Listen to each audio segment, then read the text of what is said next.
Aquí en Primera Tesalonicenses capítulo 4, vemos este tema de agradar a Dios.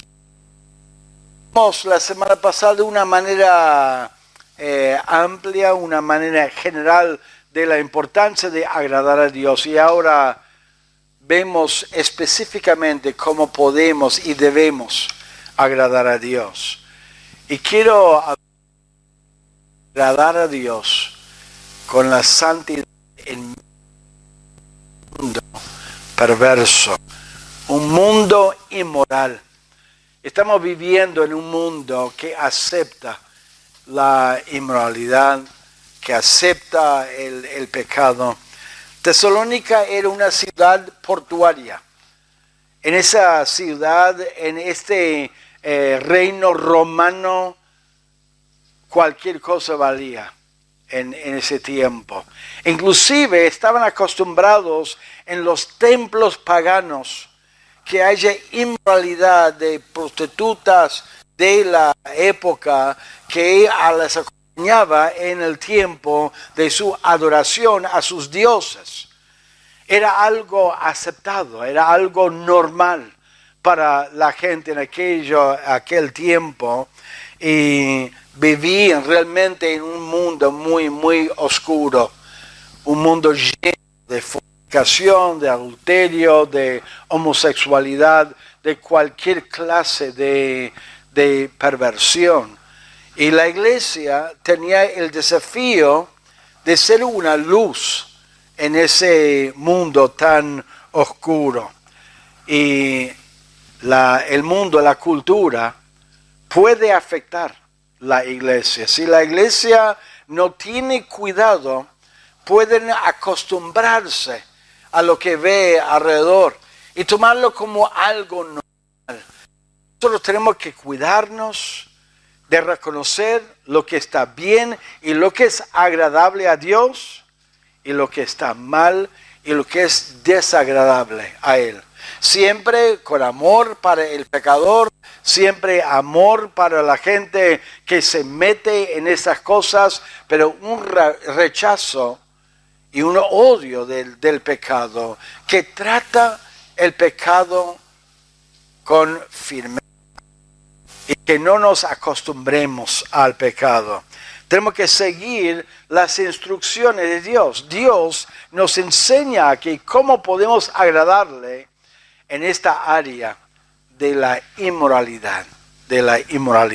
Vemos primero la santidad y sus instrucciones. Dios no nos deja en oscuras. Él nos muestra y nos instruye. Y miren lo que dice en versículo 2. Porque ya sabéis qué instrucciones os dimos por el Señor, pues la voluntad de Dios es vuestra santificación, y que os apartéis de la fornicación. Ya os lo hemos dicho, ya le hemos instruido. Vemos la repetición de esas instrucciones. Son instrucciones específicas y Dios los repite.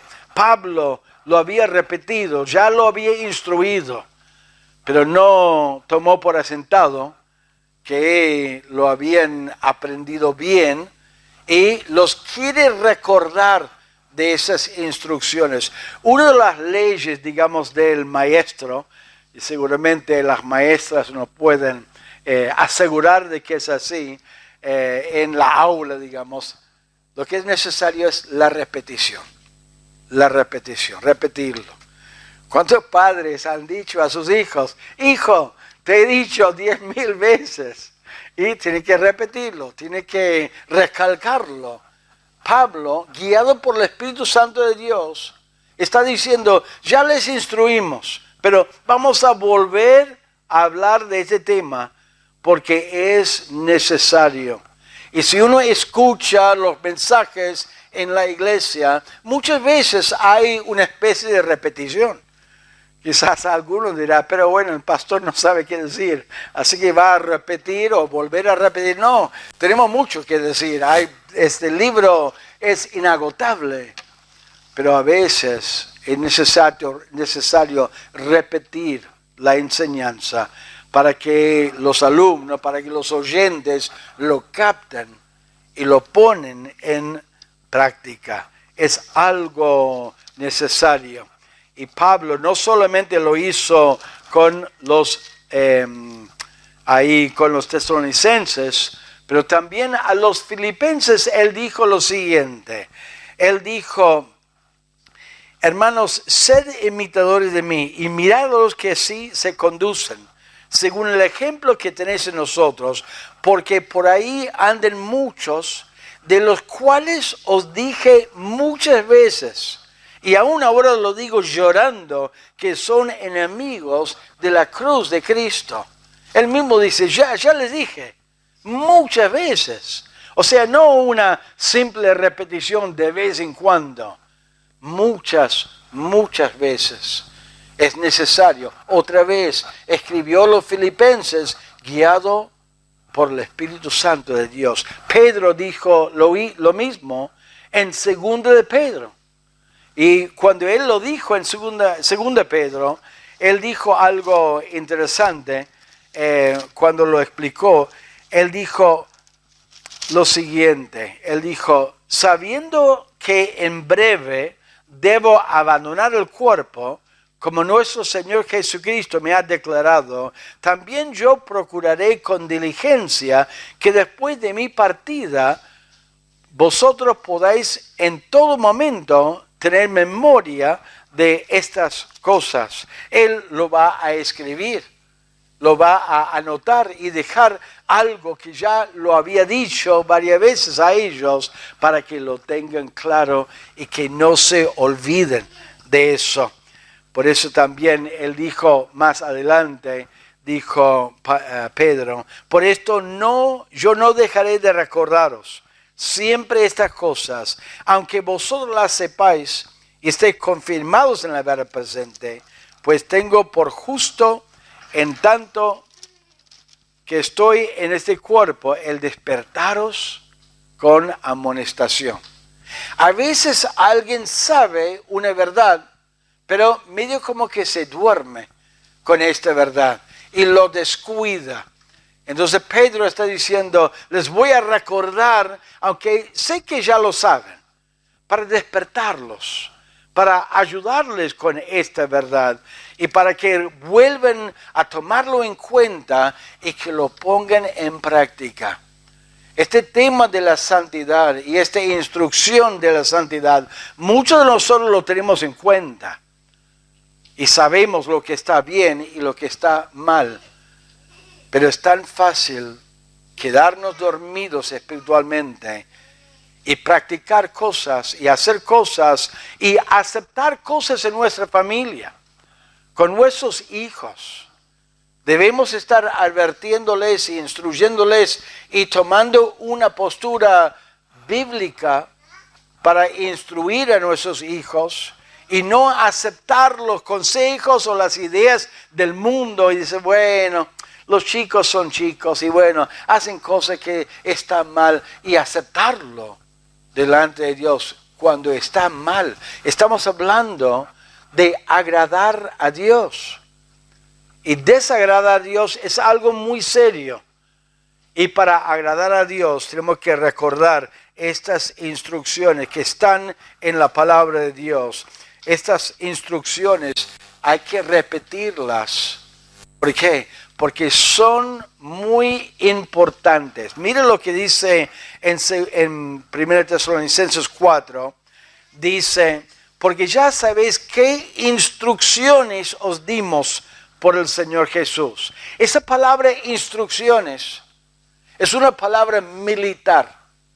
Es una palabra militar que habla de mandamientos, de órdenes. Y cuando el jefe, cuando el general, cuando el sargento da un orden, no es una opción. No es, bueno, no tengo muchas ganas de hacerlo ahora, lo voy a hacer más tarde o después. Es algo que tiene que hacer. Hay que cumplir estas instrucciones para agradar a Dios. No hay que acostumbrarse al pecado y vivir de una manera que es desagradable a Dios. hay que vivir de una manera que es agradable a Él. Es un mandamiento. ¿Y qué dijo Cristo en Juan capítulo 14? Si me amáis, guardar mis mandamientos.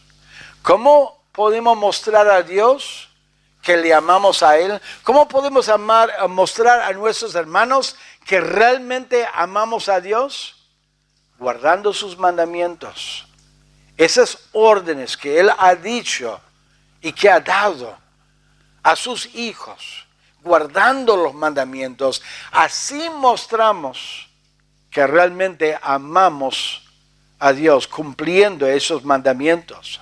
Es fácil cantar himnos que hablen del amor de Dios, mandar un mensaje, Dios te ama, mandar un meme o lo que es, mandarlo a otro, mira cómo Dios nos ama, cómo podemos comunicar el amor de Dios y cuánto amamos nosotros a Dios por la conducta, por la obediencia a Él. Es un mandamiento y si amamos a Dios, vamos a guardar sus mandamientos. Él nos ha dado instrucciones y vemos la santidad y sus instrucciones.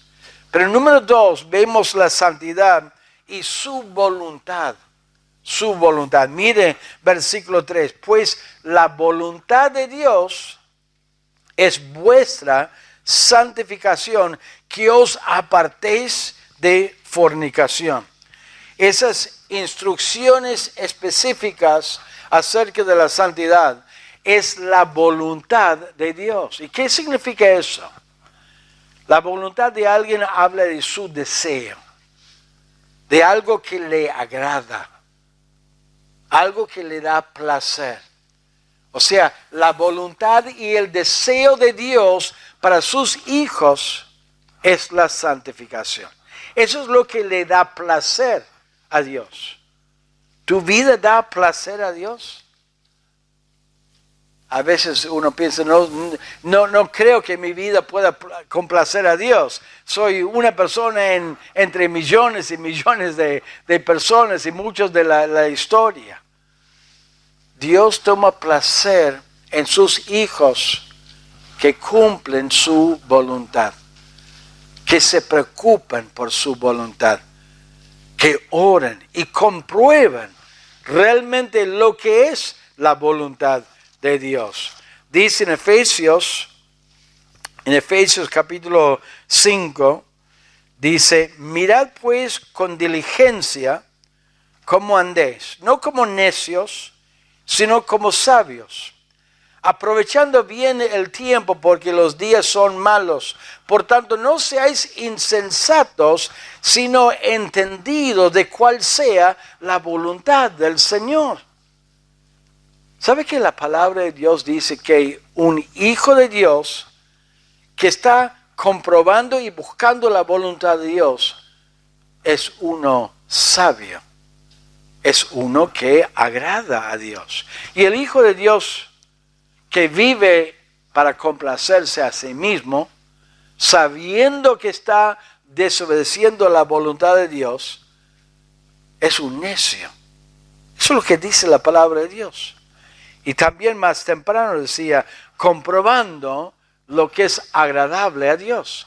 Un creyente sabio, un creyente que le importa la relación con Dios, está continuamente comprobando si es la voluntad de Dios o no. Y lo que no es la voluntad de Dios, no le da placer, no es según su deseo, se va apartando de eso. ¿Para qué? Para agradar a Dios. Y lamentablemente, vamos a ser sinceros, a veces lo que agrada a Dios no es lo que nos agrada a nosotros. Y lo que nos agrada a nosotros no es lo que agrada a Dios. ¿Y por qué lo hacemos entonces? Porque nos agrada a nosotros. ¿Y dónde estamos poniendo nosotros? Primero. Tenemos que poner a Cristo primero en nuestra vida. Él es quien nos salvó y nos perdonó de nuestros pecados. Eso es la voluntad de Dios. La voluntad de Dios es vuestra santificación. También dice en 1 Pedro lo siguiente. Escuche lo que dice. Como hijos obedientes. Eso es 1 Pedro 1:14. Como hijos obedientes, no os conforméis a los deseos que antes teníais estando en vuestra ignorancia. No sigan los deseos de la carne como los deseos que seguías antes de ser salvo en tu ignorancia de la verdad y lo que era agradable a Dios. No siguen esos deseos, sino como aquel que os llamó es santo, sed también vosotros santos en toda vuestra manera de vivir, porque escrito está, sed santos, porque yo soy santo. Siguen los deseos que complacen a Dios y sean santos como Él es santo. Sed santos porque Él es santo. Los hijos naturalmente deberían tener un deseo de ser como su papá, ¿no es cierto? Los hijos, los chiquititos por ahí ven su papá trabajando en el auto y ¿qué quieren? ¿Qué quiere Leoncito, no? Él quiere ser como el papá, quiere meterse debajo del coche y quiere arreglar el coche, arreglar las herramientas. Eso es característica de unos hijos. Y si somos hijos de Dios, debemos querer imitar nuestro Padre Celestial y ser como Él. Y ser como Él es santo. Y un que no le importa, que no le interesa ser como hijo santo, porque Dios es santo, hay algo que está mal. Somos nuevas criaturas en Cristo. Por ahí uno se acostumbra, se adapta a este mundo y esta forma de pensar, y estamos pensando mal. Tenemos que renovar nuestra forma de pensar y pensar como Dios piensa, meditando y buscando a Dios en su palabra. Pero ¿sabe que esta palabra santificación tiene también un significado muy, muy amplio? Porque no es solamente ser santo y ser limpio, pero tiene la idea de cumplir el propósito. O sea, Dios quiere santificarnos. Tenemos un propósito en este mundo. Lo vamos a leer en Filipenses, de ser luz. Y ese es el propósito. Algo santificado es separado de algo con un propósito. Un hijo de Dios santificado es separado de la maldad, del pecado, para el servicio de Dios. A veces en el Antiguo Testamento santificaron un día del mes. Por ahí era un jueves, un martes o un viernes, cualquier día, porque era el comienzo de alguna fiesta o de algún día de adoración especial. Los separaron de la actividad ordinaria, normal, y lo dedicaron para adorar a Dios. Esa es la idea de santificación. Santificaron el día. Vamos a separarlo para Dios, con un propósito. A veces usaban esa palabra para describir por ejemplo, una lapicera. Está santificada la lapicera. ¿Para qué? Tiene un propósito de escribir. A veces nosotros, los hombres, nos equivocamos en casa y agarramos un cuchillo que tiene un propósito, cortar carne, cortar comida, y lo queremos usar para otro propósito, algún destornillador o algo, y por ahí la punta se rompe. No es santificado en el sentido que no lo estamos usando para el propósito por el cual lo fue formado.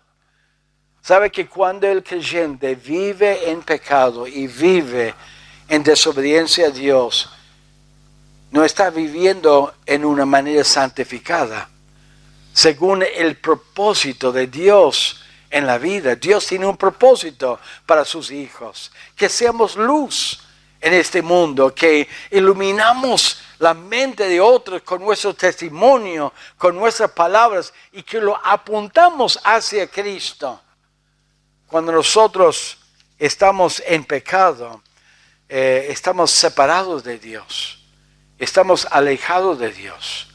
Vemos esto desde el principio. Adán y Eva estaban en el jardín de Edén en comunión con Dios. Caminaban con Dios, hablaban con Dios, tenían comunión con Dios. Pero ¿qué dijo Dios? El día que comieres el fruto del conocimiento del bien, del mal, del árbol en medio del huerto, lo va a sacar del jardín, porque van a morir.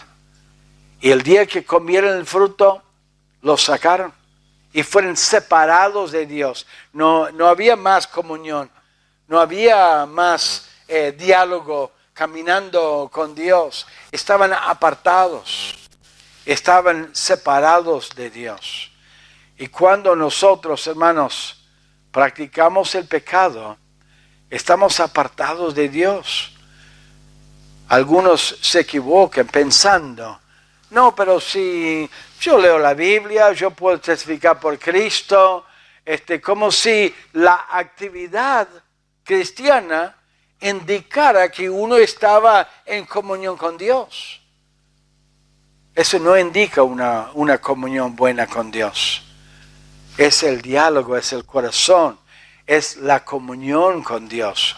Uno puede cumplir por afuera ciertas características de un hijo de Dios, pero adentro estar mal con Dios y no estar en comunión con Dios. Vemos la santidad aquí y su voluntad.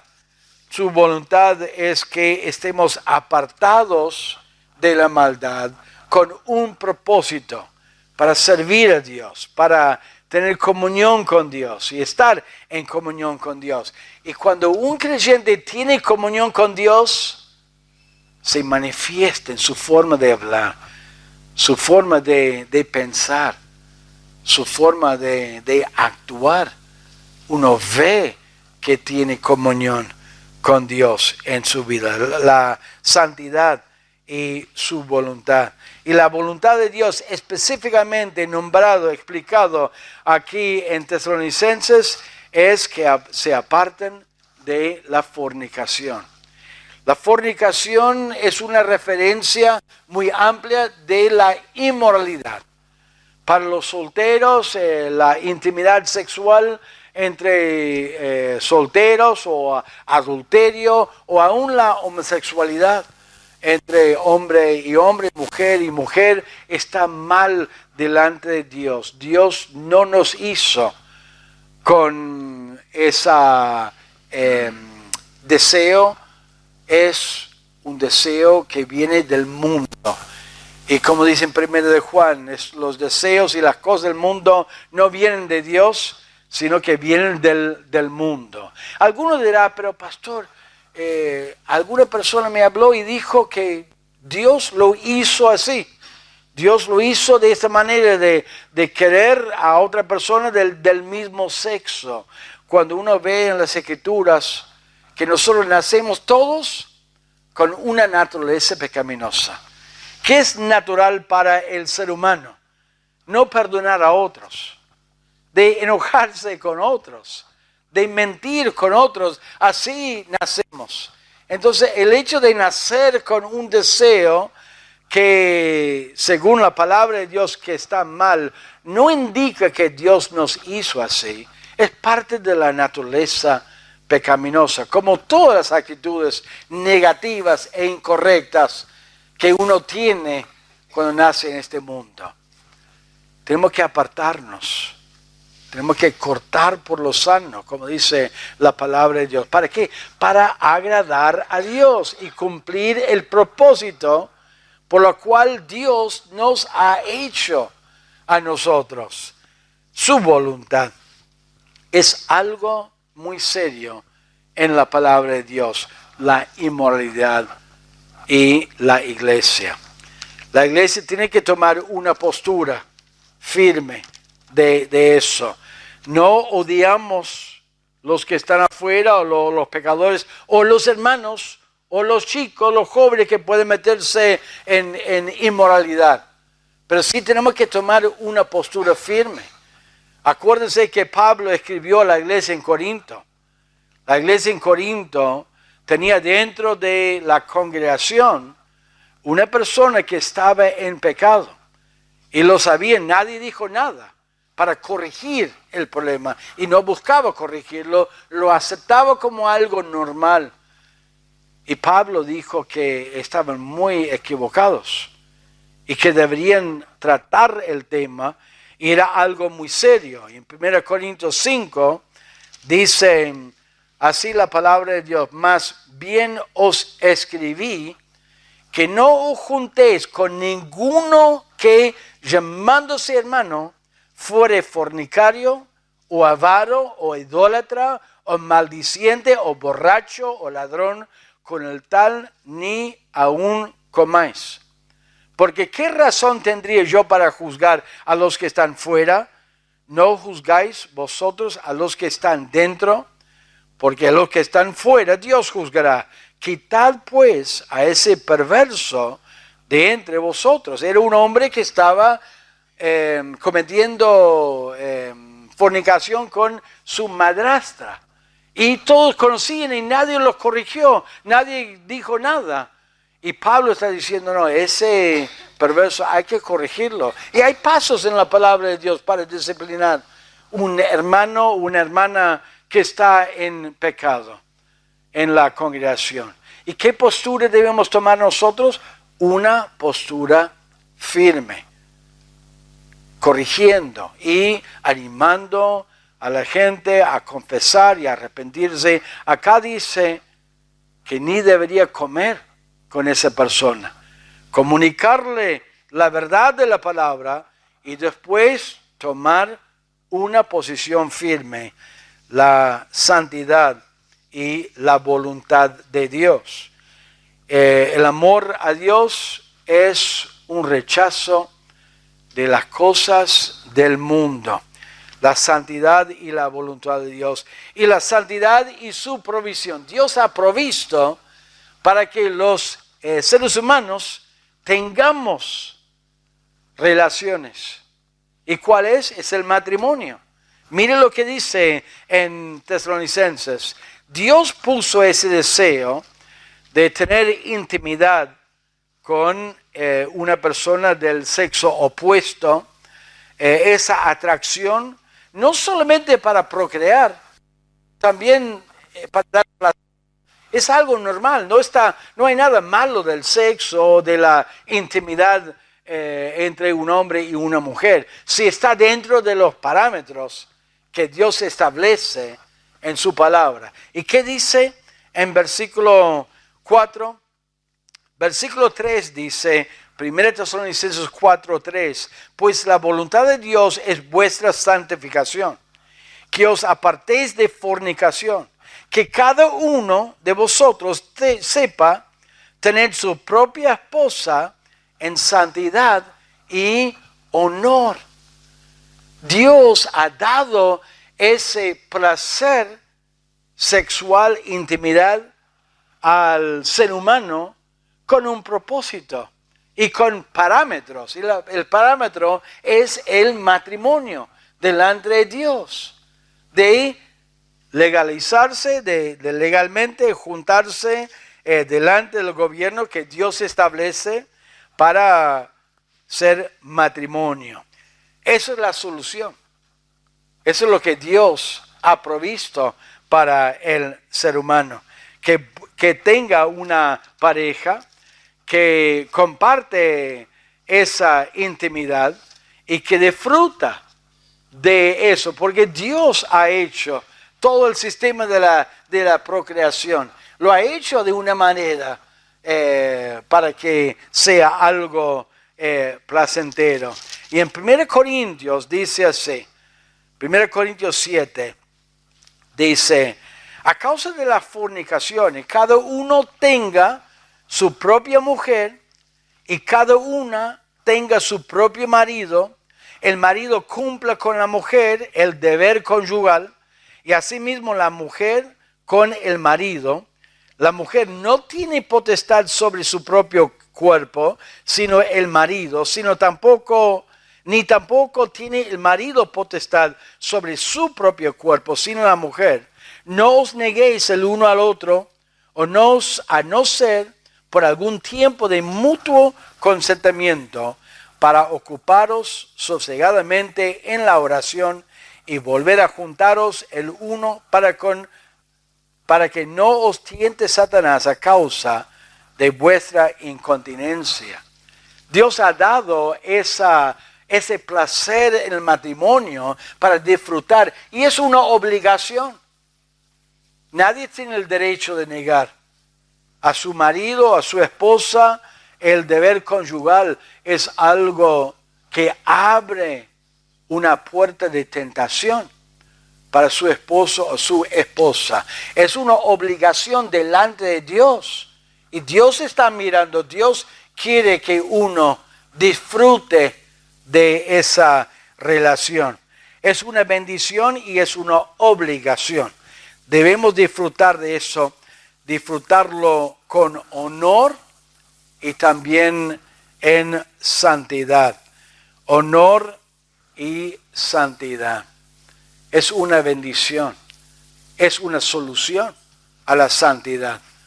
Ahora, Dios ha dado a algunos el don de estar solo y esa habilidad de estar solo, pero si uno no tiene ese don, debería y puede buscar una pareja, como dice en 1 Corintios 7.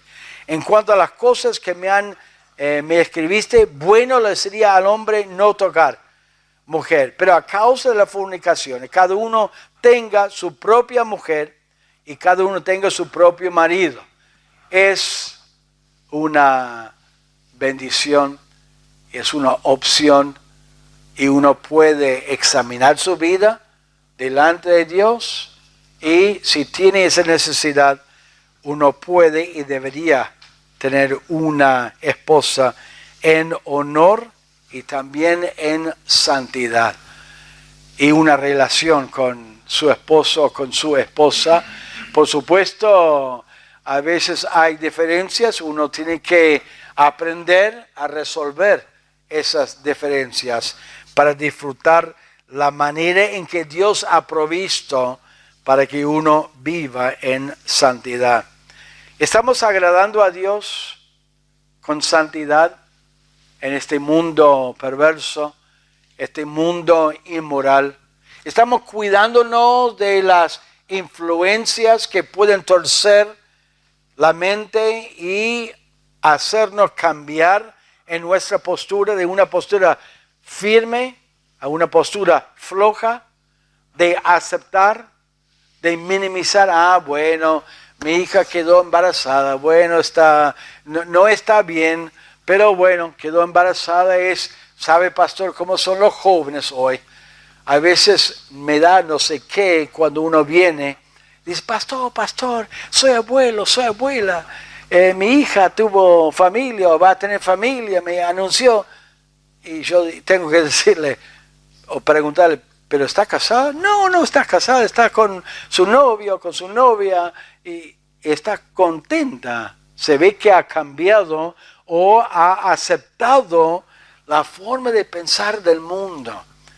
Tenemos que estar firmes, tenemos que amar al pecador, pero tenemos que poner las pautas, criar a nuestros hijos para que ellos sepan que la mejor forma de agradar a Dios es llegar a la iglesia el día de su boda como virgen y poder casarse en la iglesia en santidad, habiendo reservado su cuerpo, su intimidad para su esposo o su esposa. Y no deberíamos tener nosotros, qué milagro, qué sorpresa. Eso es lo normal para un verdadero hijo de Dios, para padres que han criado a sus hijos con esa verdad de la palabra de Dios. No debería sorprendernos, debería agradarnos en el sentido de agradar a Dios, porque es algo normal para el Hijo de Dios y la hija de Dios. Y dice, por último, en el libro de Filipenses, dice así en Filipenses capítulo 2. Filipenses capítulo 2. Haced todo sin murmuraciones y contiendas, para que seáis irreprensibles y sencillos, hijos de Dios, sin mancha, en medio de una generación maligna y perversa, en medio de la cual resplandecéis como luminares en el mundo, asidos de la palabra de vida, para que en el día de Cristo yo pueda gloriarme de que no he corrido en vano, ni en vano he trabajado. Somos luminares, luz, en un mundo oscuro. ¿Y cómo somos luz? Con nuestra mente, con nuestras palabras, con nuestra conducta, con nuestra santidad, apartándonos de la maldad y mostrando a otros un buen testimonio. La iglesia tiene que estar firme, tiene que apoyar lo que dice la palabra de Dios.